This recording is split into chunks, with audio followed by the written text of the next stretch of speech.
ધોરણ 9 અસાઇનમેન્ટ માટે આપણે ચેપ્ટર નંબર 1 ચાલુ કરી રહ્યા છે, વિભાગ બી. પહેલો પ્રશ્ન છે સાદુરૂપ આપો. કૌંસમાં 4 વર્ગમૂળમાં 3 ઓછા 3 વર્ગમૂળમાં 5 આખા કૌંસનો વર્ગ. જ્યારે આવી રીતે કોઈ સંખ્યા આપેલી હોય આ રીતે a માઇનસ બીનો વર્ગ, એના માટે આપણે એક નિત્યસમનો ઉપયોગ કરીશું. એનો વર્ગ 2ab માઇનસના માઇનસ 2ab પ્લસ બીનો વર્ગ. આ સંખ્યાને હું એક રીતે ધારું કે a અને આ સંખ્યાને કહું b. આ નિત્યસમની અંદર આ સંખ્યાનો ઉપયોગ કરીને આગળનો દાખલો ગણીશું. 4 એનો વર્ગ એટલે 4 વર્ગમૂળમાં 3 નો વર્ગ માઇનસના માઇનસ 2 ના 2 નિયમના.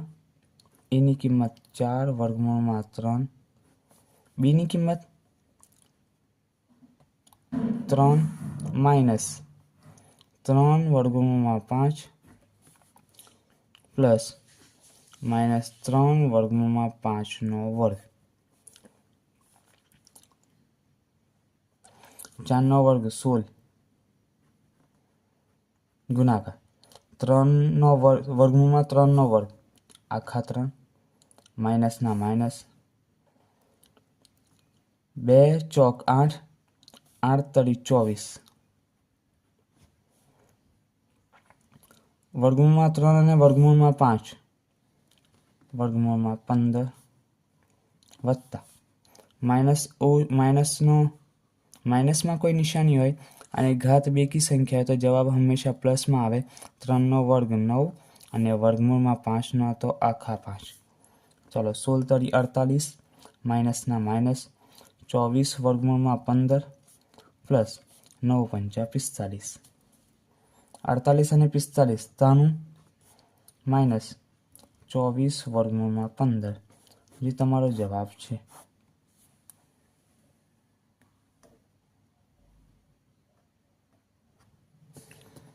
એના પછી દાખલા નંબર 2 છેદનું સમયીકરણ કરો. છેદનું સમયીકરણનો મતલબ એવો થાય કે છેદમાંથી વર્ગમૂળવાળી સંખ્યાને દૂર કરવાની. હું આ સંખ્યાને ફરીથી નીચે લખીશ 2 પ્લસ વર્ગમૂળમાં 3 2 માઇનસ વર્ગમૂળમાં 3. છેદમાં જે સંખ્યા છે એ પાછી બાજુમાં ગુણાકાર કરીને અંશમાં પણ લખીશ અને છેદમાં પણ લખીશ. યાદ રાખજો, માઇનસની નિશાની હોય તો સામે જ્યારે બી લખો ત્યારે પ્લસમાં લખો. ચલો, પહેલી સંખ્યા એના પછી આખો કૌંસ, બીજી સંખ્યા આખો કૌંસ, છેદમાં છેદનો ગુણાકાર કરીશું. 2 કૌંસમાં 2 વર્ગમૂળમાં 3 પ્લસ વર્ગમૂળમાં 3 આખો કૌંસ 2 પ્લસ વર્ગમૂળમાં 3 છેદમાં 2 ગુણાકાર 2 2 દુ 4 પ્લસ માઇનસ માઇનસ વર્ગમૂળમાં 3 અને વર્ગમૂળમાં 3 આખા 3. 2 ના 2 સાથે ગુણાકાર 2 દુ 4. કોઈ સાદી સંખ્યા અને કોઈ વર્ગમૂળવાળી સંખ્યા બંનેનો ગુણાકાર કરીએ તો પહેલાં સાદી સંખ્યા લખવી પડે, ત્યાર પછી વર્ગમૂળવાળી સંખ્યા. 4 2 દુ 4 વત્તા 2 વર્ગમૂળમાં 3 પ્લસના પ્લસ.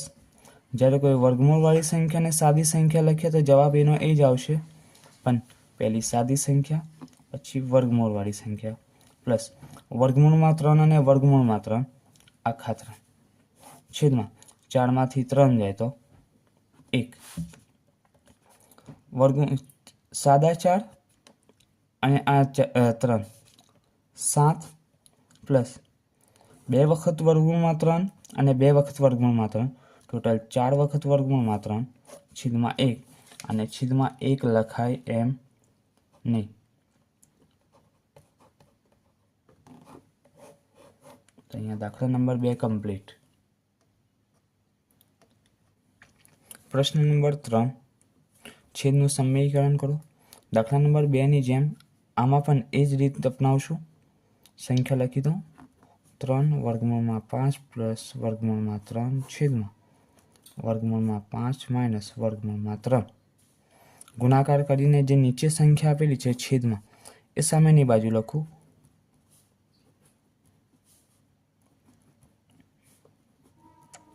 યાદ રાખજો નિશાની બદલી દેવી પડશે. માઇનસની જગ્યાએ પ્લસ, માઇનસની જગ્યાએ પ્લસ. પહેલી સંખ્યા આખો કાઉન્સ, બીજી સંખ્યા આખો કાઉન્સ અને છેદમાં છેદનો ગુણાકાર કરીશું. ચલો 3 વર્ગમૂળમાં 5 આ પહેલી સંખ્યા લખી. હવે આ સામેનો આખો કાઉન્સ લખું. વર્ગમૂળમાં 5 પ્લસ વર્ગમૂળમાં 3 પ્લસ વર્ગમૂળમાં 3 બીજી સંખ્યા અને પાછો આખો કાઉન્સ વર્ગમૂળમાં 5 પ્લસ વર્ગમૂળમાં 3 છેદમાં વર્ગમૂળમાં 5 અને વર્ગમૂળમાં 5 આખા 5 માઇનસ પ્લસ માઇનસ વર્ગમૂળમાં 3 અને વર્ગમૂળમાં 3 આખા 3. ચલો 3 વર્ગમૂળમાં 5 અને વર્ગમૂળમાં 5 આખા 5 પ્લસ 3 વર્ગમૂળમાં 5 તરી 15 પ્લસ પહેલાનો જવાબ છે 3 વર્ગમૂળમાં 5 ગુણાકારને છે 3 એમના એમ અને આ વર્ગમૂળમાં 5 અને વર્ગમૂળમાં 5 આખા 5.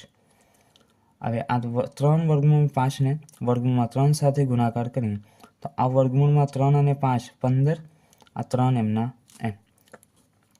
હવે સામેની સંખ્યા વર્ગમૂળમાં 3 અને વર્ગમૂળમાં 5 તો વર્ગમૂળમાં 15 પ્લસ વર્ગમૂળમાં 3 અને વર્ગમૂળમાં 3 આખા 3 છેદમાં 5 માંથી 3 જાય તો 2. 3 ને 5 3 પંચા 15 અહીંયા બરાબરની નિશાની લગાડવાની 15 પ્લસ 3 વર્ગમૂળમાં 15 વત્તા 15 વત્તા 3 છેદમાં 2. 3 વખત વર્ગમૂળમાં 15 અને 1 વખત વર્ગમૂળમાં 15 તો ટોટલ કેટલી વખત થઈ ગયા તો 15 વત્તા 4 વખત વર્ગમૂળમાં 15 વત્તા 3 છેદમાં 2. દાખલો આગળ ગણો. 15 ને 3 18 વત્તા 4 વર્ગમૂળમાં 15 છેદમાં 2. એનો મતલબ એવો થયો 18ના છેદમાં આ 2 પણ લાગુ પડે અને 4ના છેદમાં 2 એ પણ લાગુ પડે. હું સંખ્યાને અહીંયા થોડી અલગ રીતથી લખી રહ્યો છું.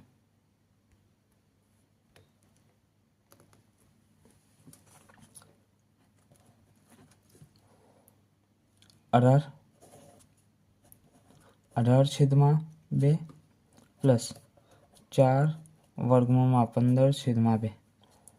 2 9 18 અને 2 2 4 તો આપનો જવાબ રહેશે 9 વત્તા 2 વર્ગમૂળમાં 15.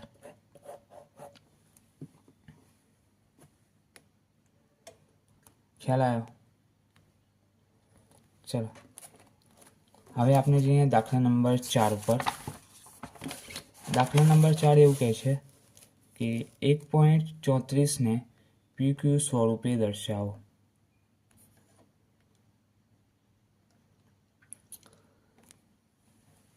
આ જે નિશાની છે 12ની નિશાની છે એનો મતલબ એવો થાય કે 1.3 પછી 4 જે સંખ્યા છે એ અનંત સુધી આવશે અને જવાબ એ રીતે લાવવાનો છે કે એક સંખ્યા અંશમાં મળે એક સંખ્યા છેદમાં મળે જેને આપણે કહીશું PQ સ્વરૂપે મળે છે.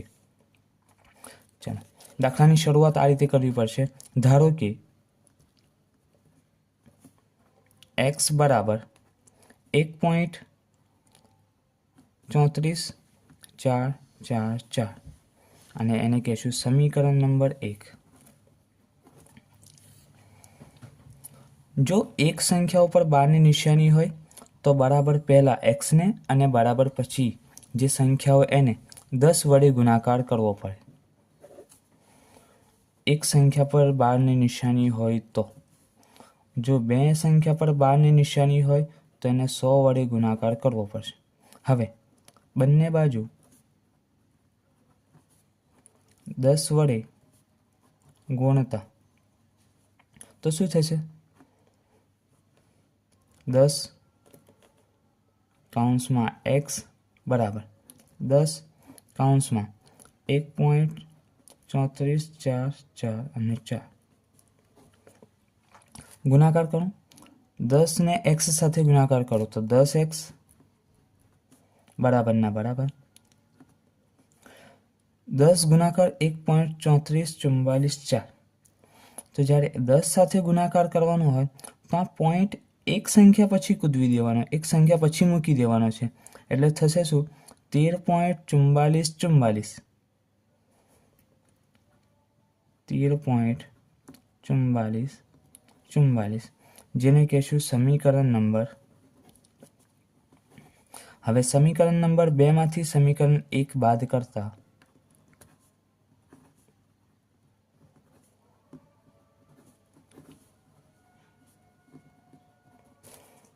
સમીકરણ નંબર 2 10x બરાબર 13.4444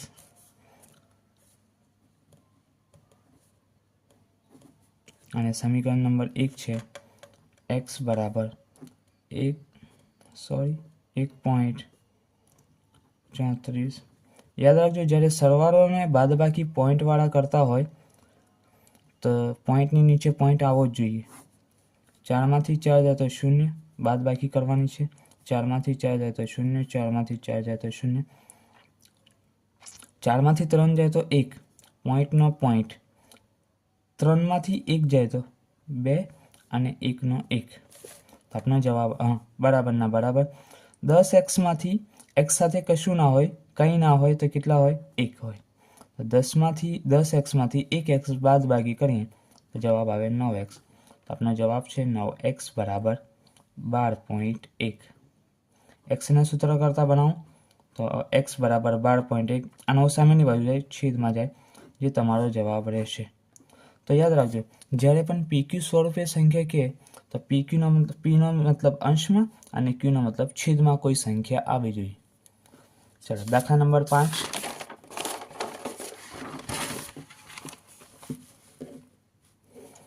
દાખલા નંબર 4ની જેમ પણ દાખલા નંબર 4ની અંદર એક સંખ્યા ઉપર 12 ની નિશાની હતી.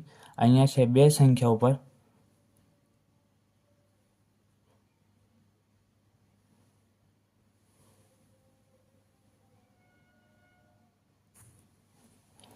દાખલો એ જ રીતથી ગણશું. આ 3 નો મતલબ શું થશે? 3.52. દાખલાની શરૂઆત કરીએ. ધારો કે x બરાબર 3.52. સમીકરણ નંબર 1.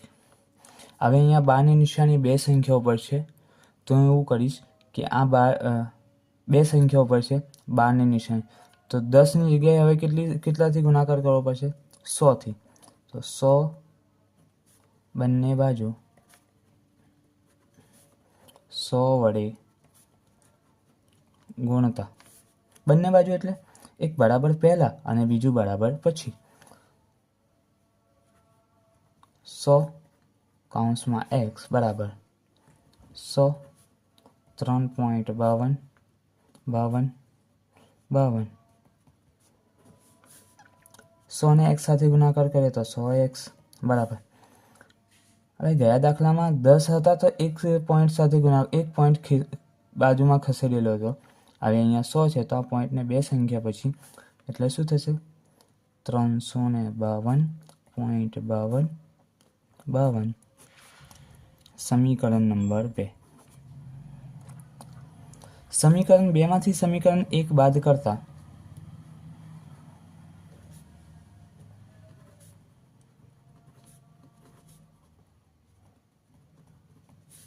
ચાલો પહેલા સમીકરણ 2 લખી દઈએ. 100x બરાબર 352.52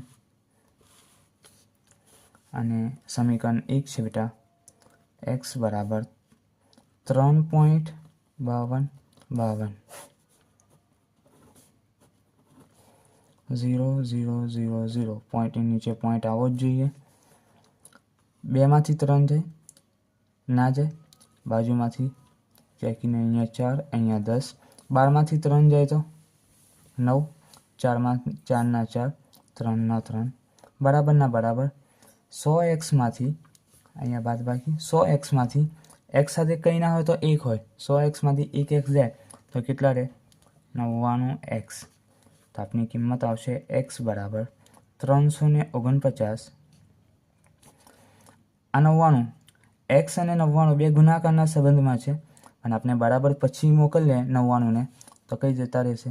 છેદમાં, જે તમારો PQ સ્વરૂપે જવાબ થશે. અહીંયા ચેપ્ટર નંબર 1 કમ્પ્લીટ છે, વિભાગ બી. નેક્સ્ટ વિડીયોમાં ચેપ્ટર નંબર 2.